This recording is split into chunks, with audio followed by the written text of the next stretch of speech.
What's up everyone, welcome to another video, and today is going to be a different run from my usual videos. Usually I'm always playing, but today I'm going to be casting a game of myself. And the purpose of this video was just to convince you guys of how incredible 2v2 is. This is a game from a tournament I played, I think 2 days ago or so.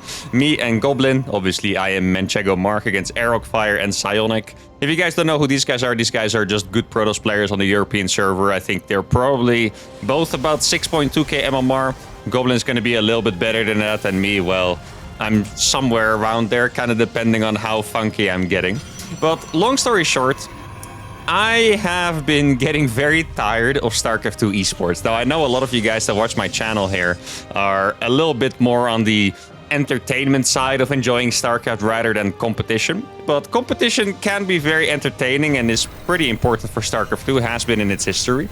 But 1v1 StarCraft 2, in my opinion, is just incredibly stale. Like, just crazy stale. There are barely any patches. New maps happen maybe once or twice a year or so, which is nice. But all in all, when I watch tournaments, I see the same players do the exact same things. And even for myself, I feel like every year I have like 2 small periods of about a week where I'm like, you know what? I'm gonna play some series 1v1 again. Just to instantly realize why I stopped, because you still have to play the exact same builds to have a chance, and it's very boring, honestly. And I'm not sure if you guys have followed the situation around the Balance Council. There's been a lot of drama around the Balance Council. Basically, for the people that sometimes comment on my videos that Blizzard sucks at balancing, it's not Blizzard doing it anymore. Blizzard has pretty much completely abandoned StarCraft 2, and it is now a council made up out of pro players that make the balance patches. Now, that in itself already sounds a bit problematic because of conflict of interest. In my opinion, at this point in StarCraft 2, where the competition, we just need anything to keep it alive, it's not the biggest deal for me anymore. But what is the biggest deal for me is that pro players always tend to be a little scared for their race, which makes sense because it is, you know, the way they make money. So let's say if you're a Protoss player and I'm going to tell you, you know what? We're just going to delete the Stargate and we're going to add a whole nother tech tree. You might be scared, especially if you're in competition, because you're going to have to relearn everything, right? So for that reason, I don't like the Balance Council because they're never going to make any crazy changes. It's always going to be Zealot gets 1 more less damage and the Nexus gets 1 more vision range and just stuff like that. That doesn't really change a lot of things, you know? And for that reason, I really like 2v2. Because in 2v2, you would actually be very surprised at the highest level that it's not just about playing 1v1 twice, but really well. Like, there's actually a lot of strategies that are absolutely awesome. For a long time, there were 2v2 specific players that were just... Me and Goblin, for example, we have a friend called Infinity, who you guys would have never heard of in 1v1. I don't even know what MMR he is in 1v1, to be honest. But he was really good in 2v2, and he would just give us builds that were good in 2v2, and they would actually work, even though they were drastically different from what builds are in 1v1. And then over time, the more I play 2v2 tournaments, the more I realize that there are way better builds than even those. Like, it's just a completely different game. There are so many more strategies. You can feed your allies. And even here, I'm going to show you guys now. I was kind of waiting for me to get to this point. If you look at this wall, you might not realize anything crazy, right? What we did with this wall, for example, is that I built a depot on this side where the Protoss player spawns, and he built a pylon on the left side. The first game in this series we won because of this. Because what happened is the opponents went for double proxy Oracle, and they wanted to fly in the Protoss base because they one-shot probes. 2 Oracles don't one-shot SCVs. And because we swapped the wall, they entered the wrong base. That is just one really small little thing that you can do in 2v2 that already, you know, it's just like a genius move. It's not, I don't think we actually came up with it, just to make sure we don't get full credit for this. But just to show you guys how awesome 2v2 can be, you can just make up awesome moves like that, and there's so much more to figure out. There's also new maps. The maps are a little crazier. Like, for example, this map. You have 2 entrances to the natural area, and then there's a gold over here. The maps are a little crazy, which makes for crazier games. And there's so much to figure out. And this game is going to be a really good example of that. The historical notion of 2v2 has not been completely correct. Because if you look at the strategy we are playing here, it is Hellion, a lot of Hellion, with Phoenixes. You can see there's 3 Stargates. So what me and Goblin are doing here is I'm giving him money, mostly gas, so he can make a lot of Phoenixes, which were always considered to be kind of in balance in 2v2. And this seemed like something that was just a given. we knew Phoenixes were broken in 2v2, but the more we play, the more people play different race matchups, like these guys playing double Protoss, for example, the more they try different cheesy stuff, we realize that it's actually not the case, and there's so much more to figure out in 2v2 than there is. This game is a really good example. Our teammates playing double Protoss, going both for a Robo and for Blink Stalkers really fast, not even making that many probes. As you can see, no gases here, it's not even saturated. And this build completely counters ours. Like, there's very little we can do against it besides just hope that we have the best defense possible. So they're blinking to our main base. It's actually a pretty funny moment here. They could have both blinked in here, but one player blinked in from this side and one player entered from the front. So what I decided to do was pull the SCVs, because SCVs are a little tankier than probes. I'm actually not quite sure if that's the case against Stalkers. I think they might take the exact same amount of hits, but anyway, I just wanted to save my allies, so I pulled all of the SCV here. You can see that this is an absolutely crazy micro fight. Now my first tank finishes, and that should mean that they're going to be pushed back for a little bit. And this was a pretty crazy, like, all these SCVs lived. What? Did they actually?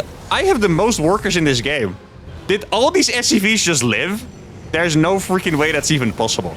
Now I'm going to siege my tank up here. As you can tell, they still have so many Stalkers. It's going to be, yeah, just incredibly hard to deal with because they're super, super mobile.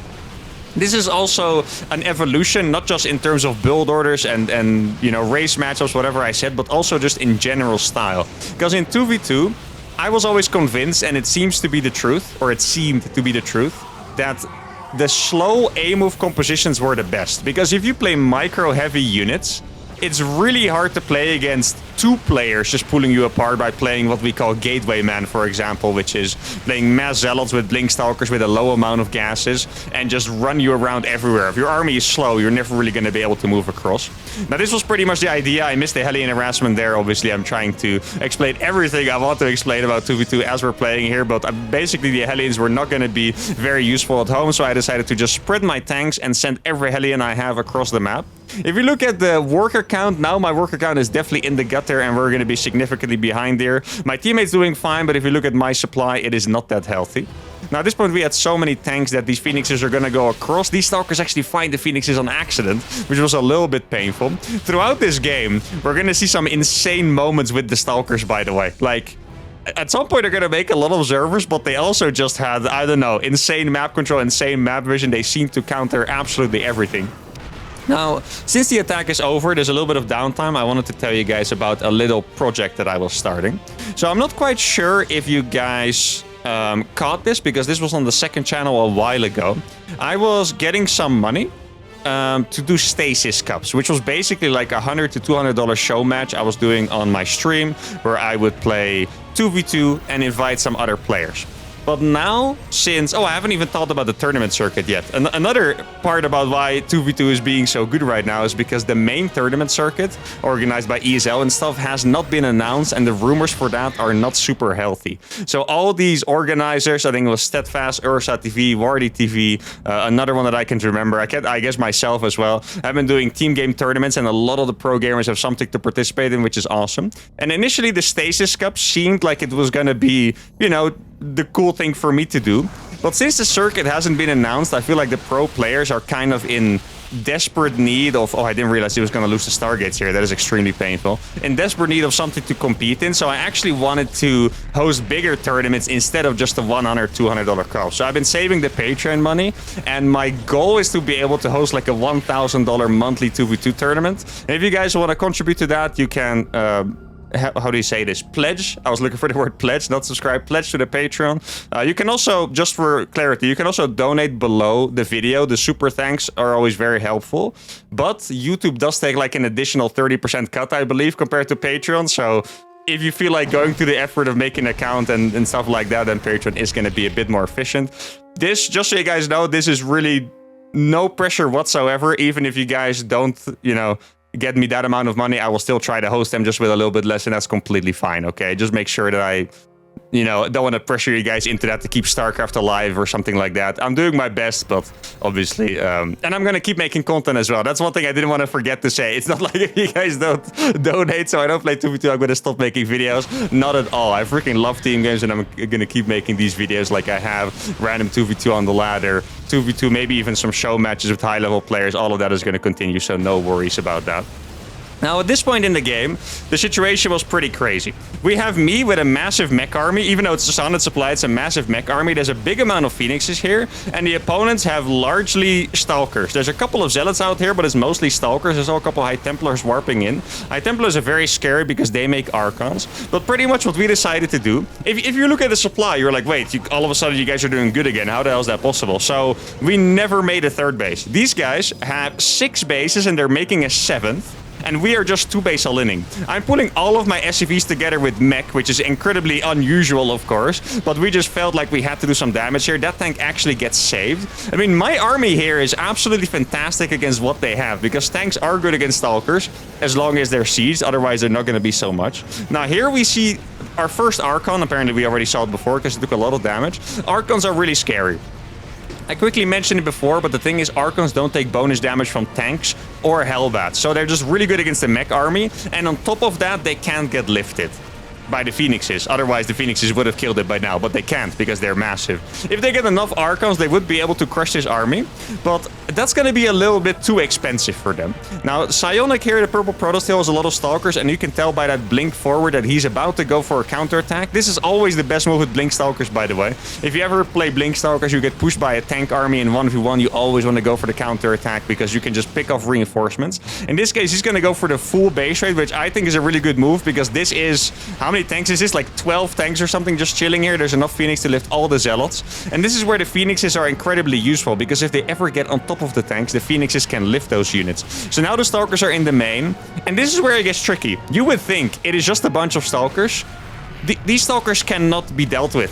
This is the biggest weakness of playing Terran. If the army ever gets into your production, you can never make a unit anymore. Simple as that. You just have to go somewhere else. The Phoenix count is 21, but there are 30 Stalkers. If it was 15 Stalkers, the Phoenixes would actually have a shot at killing those. Just lifting all, pulling the pros, pulling the SCVs, and then you can kill the Stalkers. But it's 30 Stalkers. I think he probably just... Yeah, exactly. He warped in a couple more, so he's 36 Stalkers. Now, if you look at the supply... You would still think that we are absolutely screwed there, but trust me guys, this game is gonna go on for a long time. This truly is one of the greatest 2v2 games I've ever played. And also, before I continue with this, let me know if you guys want me to do this more often, not necessarily talk about the whole scene and blah blah blah blah. Yap, yap, yap, I'm a professional yapper. But if you want me to just show my greatest 2v2 games from tournaments and cast, let me know if you want me to do that, because I will. Because these games are actually pretty frequent. In fact, the round after this, we played another absolutely epic 30-minute game. Now, I'm not gonna show that one in the same video because then I'll end up casting for an hour straight, which is a little much for me. But if you guys want to see those kind of things, I will continue doing that. So the situation of the game is, well, good by me is that I actually managed to kill all of the bases besides this one at the top, but luckily Goblin found it with the Zealot. So they only have their main bases left, which are pretty much mine out at this point. We don't really have any base left, but Goblin managed to get this base up, which was absolutely awesome by my teammate here. He got this base up with a lot of cannons, and importantly, look at his Phoenix position. This is absolutely important. We communicated this. He kept the Phoenixes in between my army and his base. So wherever they would blink on top of, he would be ready to deal with it. So here in this case, they decided to go for the cannons. His Phoenixes were close enough so he can lift the Stalkers in range of the cannons. If they went on the main army, he also would have been ready for that. So we managed to kill what is quote-unquote the last mining base that they had. Obviously, they have their main bases, but those are more like half mining bases. At some point, their income is still going to be greater than ours, of course, because we don't have a half mining main base. We just have one half mining base and they have two. So our economy is basically half of what theirs is. Here, I was really hoping that they would go over here with the Stalkers. My tanks would be absolutely epic at shooting those Stalkers down, but sadly for me, they were a little bit too aware. Now, I'm trying to get back to my base, but this is a very awkward situation here. Now, it looks like they're going to go for the blink forward. At least it's very tempting, but they didn't do it in time, and my Stalkers are gonna, or my tanks are going to get a lot of hits off on those Stalkers. Now, making a command center over here, apparently this got cancelled or denied at some point, and I didn't realize. Now, my cannons, or our cannons are dying, so I really need to move my tanks in position. The sad part for me is that they barely have too many Stalkers for me to fight on siege. I would love to speed up the process, but there's just too many tanks for me to fight on siege, so I had to siege them step by step. Now, one thing I didn't realize is that one of my orbitals actually survived. As you can tell, if you're wondering why I didn't land this yet, actually, to be honest, this was an accidentally good thing, because if I landed it, it would have died. But just in full honesty, I didn't realize it was alive, okay? I didn't realize it, that at some point, you see there's a ping over here. My teammate told me, hey bro, you have an orbital, start muling. And I'm like, oh, Yeah, I knew that. I was aware. I told him, oh, I have no idea that existed. Thank you, bro. Now, let's see. The situation of the game. Oh, that's actually painful. I'm gonna lose a couple of phoenixes here. This was important scouting, though. Like, we needed to know how many expansions they had. Almost losing 3 phoenixes. There's not that much left. Our army is 11 tanks, 4 phoenixes, 2 zealots, and 3 stalkers. Against 29 stalkers, 2 archers, and 5 zealots. Once again, guys, if you look at the supply, we look like we're absolutely cooked. They have one guy, Arrowfire, Blue Protoss, who has basically the same supply as us. He's roughly in the middle. And then they have another Purple Protoss who has the exact same supply as us combined. So yeah, we are definitely still in trouble here. But we do have the tanks on the defense. Now, actually, this is so funny. Look, they actually played the exact same stuff. If you look at the upgrades over here, they have the exact same upgrades. No one got an extra armor upgrade. No one got thermal lance for the Colossus, Storm, or a +3 attack. Nothing. They just have the exact same stuff, which is pretty funny. And I don't have an upgrade at all, by the way. That's why my tanks are going to be a little weaker. I do have Blue Flame, obviously not going to help me in this scenario. So now our income should be slightly ahead, right? Yeah, because I just launched 3 mules over here. This base is finishing, doesn't have workers yet. As you can see, I'm trying to complete this wall. Planetary is going to get up at some point. And now they're going to go ahead and, well, not eliminate us, but just annihilate the rest of our main bases, right? Now, this is very problematic. And this is not something we can do anything against. They saved money to take the gold base. But the problem is that they have the mobile army. We cannot move out ever. If we move out, either we die in a base trade or they catch us on siege and we die. So we're just gonna have to sit here and take it. At this point, I'm not gonna lie, I kind of felt like we were in a good spot in the game. And well, I wouldn't say good spot, but I just thought it was a very winnable spot. And the reason I thought that is because we didn't see they were taking bases very fast. This base was pretty much equal to this base. Actually, it's slightly worse because he already mined this out a little bit. But slowly I started realizing that since we can't move out on the map, they can just take a lot of nexuses. And that's what they're going to be doing slowly over time. Now, I have 2 star pits over here, and this was my plan. I said it was my plan, and Goblin instantly agreed. I thought it would be a good idea for me to go for Banshees. Because what's really unlikely for them to have is detection in such a hectic game. Obviously, they don't have a Stargate, as you can see. Sadly for me, there is a Robo over here. I think the blue player Robo I probably killed. I have to guess it was probably at the front there somewhere, and we killed it when we were in that base trade. But sadly for me, the purple Protoss still has a Robo. And even more sadly is this I didn't realize. The Observer was on top of the starport all this time. So he sees the upgrades going. Actually, later I learned from a Twitch chat comment that I saw Psionic write is that it took so long for me to get units out that he thought it was battle cruisers. I don't think he realized that we were actually just dirt poor at this point. Like, I'm trying to build a Banshee. I just don't have money. I have 80 minerals. I'm making 1 Banshee now. But Banshees, by the way, if you want to go for a Banshee transition, unless it really is a scrappy game with literal 0 eco, you need 2 Banshees so you can one-shot the probes. If you only have 1 Banshee, especially when you play against Protoss, they can just make a shield battery, and the Banshee doesn't do any damage. You can't kill a probe under a shield battery with a Banshee. Well, you can, but I think it takes like 5 volleys, and Banshees attack pretty slowly. So now here is base number 5 going down already, and we're still stuck in our corner. This Observer really was very, very annoying. I didn't realize why we had such a tough time with the Banshees. You're going to see that, you know, in a little bit. But now I realize it's because of the Observer right here. Now, what's going to happen now is pretty funny because I'm like, I need to defend. I need to work on my stuff. Goblin doesn't really have anything to do at this point. He's just trying to get upgrades. I didn't even realize Goblin also didn't have upgrades, but that's because he was playing Phoenixes, of course. So what I did here is I gave control to Goblin. You can give control to your allies, so he was going to control these Banshees. Now, sadly to say, I don't think he controlled them that well, as you're going to see pretty soon. Now, this is already base number 6 going down. Here come the Banshees. Is the only thing he had to look at, and he didn't look in time. So he's going to lose 1 Banshee. The second one does cloak, but like I mentioned before, 1 Banshee on its own is not going to be that powerful. So that was a little bit tough. Now, my supply is 70. If you look at the supplies now, for the first time, you're going to be like, yo, the boys have a chance again, right? But the problem is that they have been spending all their money building nexuses that we can't do anything against. So for now, our eco looks good. I have mules. I have probably I have the most workers in the game. I have 1 mule per whatever that is, 50 seconds or something like that. But they're about to saturate 6 bases, or well, more like 4, because these are mined out. They're about to saturate 4 bases. We are very slowly starting to mine out, as you can see, but not quite yet. So it's going to be like a 3 to 4 base scenario. Now, there's a lot of stalkers over here. I managed to just or I intended to spread my tanks really well so it would cover everything. Sadly, we didn't actually have... Oh, that's a really cool move, by the way, by Golden loosening the Colossus for vision. We didn't have enough vision everywhere, so we're going to lose a little bit of gas here, a little bit of that, but I just had to make sure to defend whatever I could. The tanks were mostly centered on this location, if you were wondering. Because when they had so many Stalkers, there was a legitimate chance... Oh, look at this cool heli move, by the way. There was a legitimate chance that they would blink on top of the cannons and just kill us. If those cannons were gone, we lose our position, it's gone. So I had to put the most of my tanks, the brute force of my tanks around those cannons. Now, they're already making base number 7 here. These Hellions are doing a decent job, but not quite decent enough. And here come the Banshees that I managed to sneak through.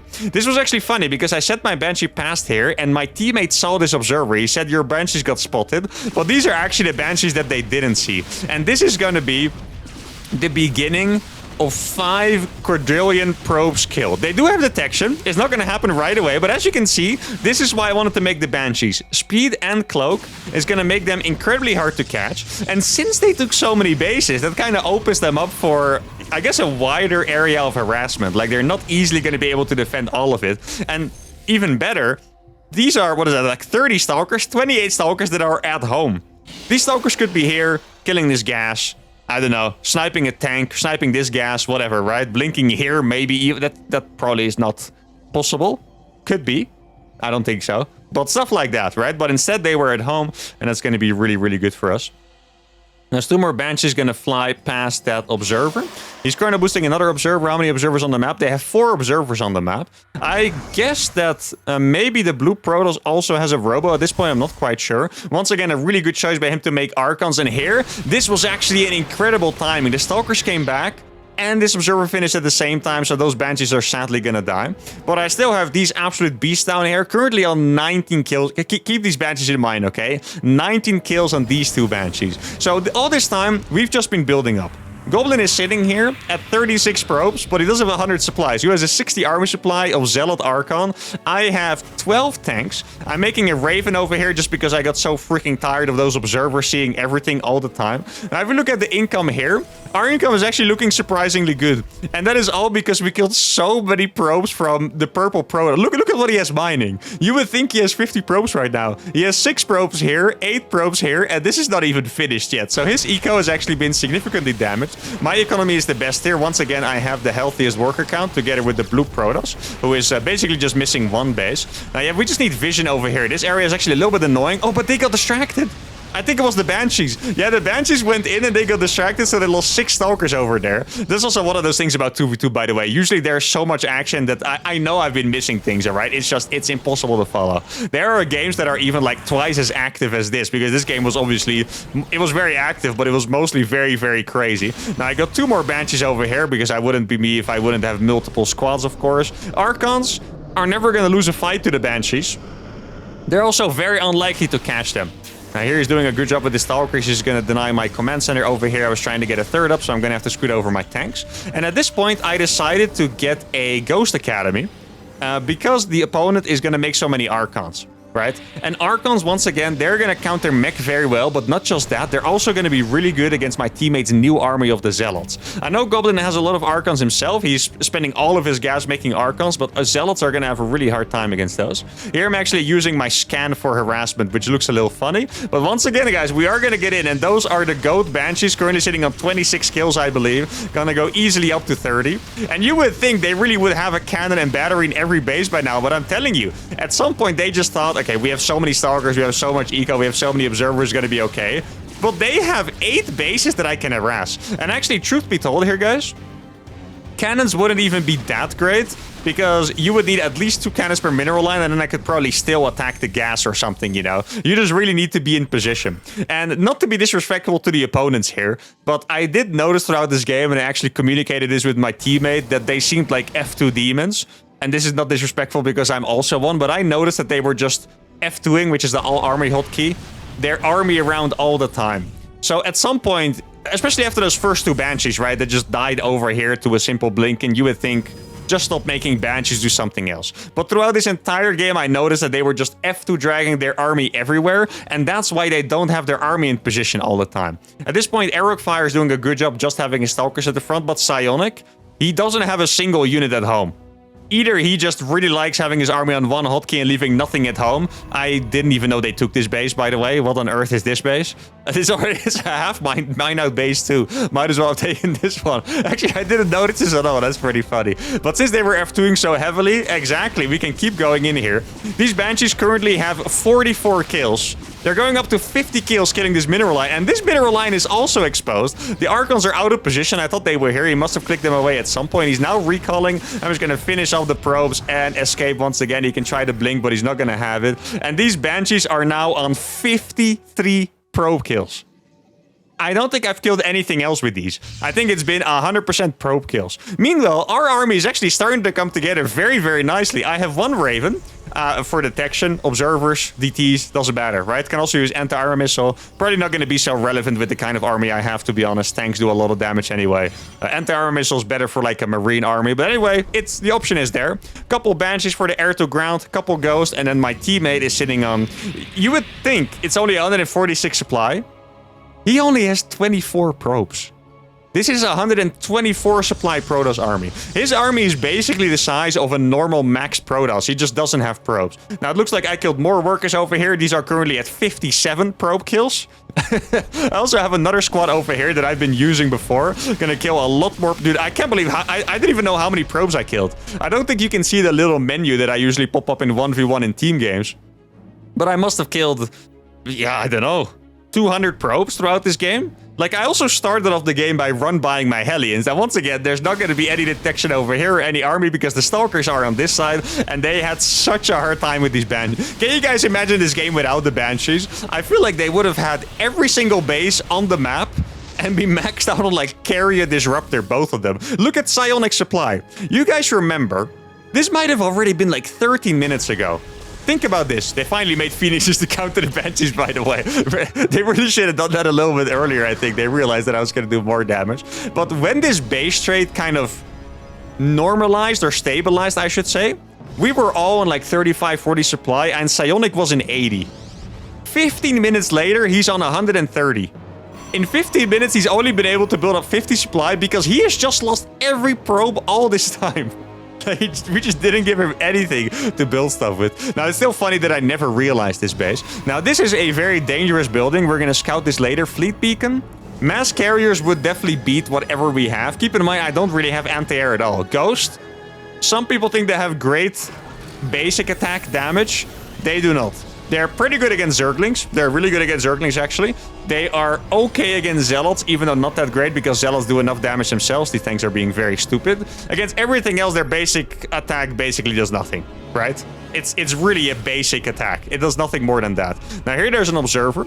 There's a lot of Stalkers over here. Here we just went for the 100% flank, because I saw my teammate go for it. I went in it because I have the EMPs here. These Stalkers are going to blink on top of the tanks, which is a better move than you would think, because these Stalkers are going to absolutely pop off. I don't have any more energy for EMPs. We do kill a lot of them, and perhaps most important, look at the health on those Archons. I got 3 EMPs off on all those Archons, so only one of these Archons is healthy, meaning my teammate can easily push through, even with just Zealots. If we look at the supply here, my teammate is maxed. He has 200 supply on 26 probes. He has 174 army supply, guys. That's absolutely insane. Then he has 1 Phoenix over. Look at this 1 Phoenix. You guys realize what that 1 Phoenix just did?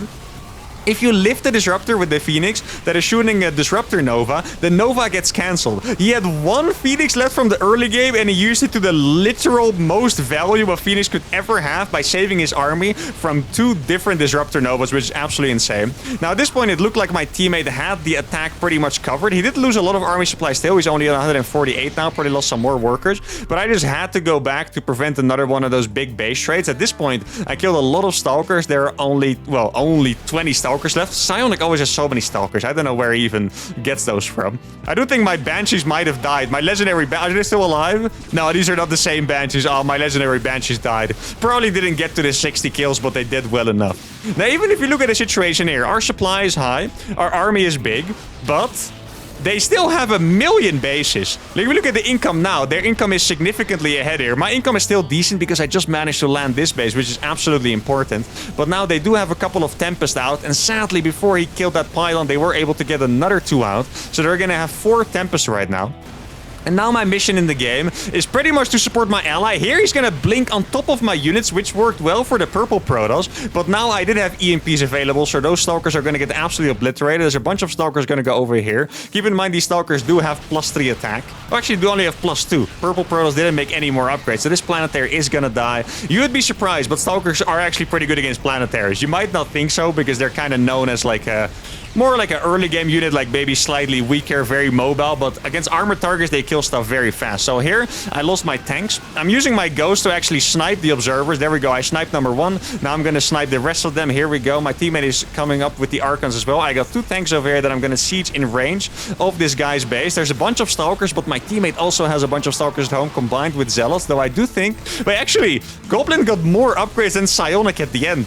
You remember, he was starting +1 when Psionic had +2 for like 5 minutes already, but now my teammate has +3 attack, and Psionic only has +1, so he actually caught up in upgrades, and his units were stronger there. Now, I made a couple of Vikings. I'm not quite sure if those Vikings are going to survive. It's going to be really hard to get those across, but obviously I did make those to be able to deal with the Tempest. Here we go. I called out the Tempest. I got 1 EMP on there. Not quite sure how many of those I actually hit. Didn't look like it was that many. Now, Stalkers here are actually very good against Archons, so this is a little scary for my teammate, but he does have a lot of Stalkers on the reinforcements. I don't even... When did this base die? How did I just forget this existed? Like, there's no way. I never realized if we actually killed it. Now, this was a massive moment. He blinked to get the Ghost, but I had 3 tank seats over here. Notice how I'm targeting that enormous clump of Stalkers. Those Stalkers took so much damage from my 3 tanks, and these tanks aren't even gonna die. And now my teammate has more Stalkers, meaning we can chase, and I have the Vikings, so we can just get on top of the Tempest. There's a lot of Zealots over here that are gonna deny this economy, and all of a sudden their economy is absolutely nothing. My economy is also worth nothing. I have 300 minerals. Somehow Goblin here is the one with the most income out of anyone, because he has 6 workers mining from a gold base and 4 from his normal base, while I have 4 from a normal base only. The Tempest here are chilling. We're gonna blink on top of the army, and if you look at the supply now, it seems like we have finally done it. GG, well played is called, and this concludes one of the most epic 2v2s that we have ever played, and just the relief in the communications when we fit it was just absolutely epic, because we realized what we just did. Like, I'm not gonna lie, guys, we were freaking dead this game, okay? We were stuck in our corner. The opponent had like 20 Blink Stalkers. They took 7 bases against 4, and somehow through 2 base trades, like 15 minutes of rebuilding, a 2 Banshee squad that killed 60 workers among... I don't know, another 50 workers that died to the other Banshees, the Helis that did their job, that 1 Phoenix lifting the Disruptor Novas, the awesome micro by my teammate, the foresight to, instead of taking an extra base like what you would normally do, to just max out on 24 probes, and this was just an incredible game. And this is 2v2, guys. And I'm not kidding. I know these games don't happen every single game, but they happen very often in 2v2. 2v2 games are just very epic, and I would look so much forward. I don't think this is ever going to happen. I'm going to do my best, but if it would ever happen that the main circuit of StarCraft 2 becomes 2v2, I think the game would be refreshed so much. There would be so much interest back. The games would be absolutely epic. It would be so much fun seeing people try all of the different race combos, all of the different strategies with feeding, no feeding, etc. But that's going to be it for today. Hope I convinced you guys of 2v2. If I did, make sure to give the video a like, subscribe to the channel, and I'll see y'all for the next video. Adios.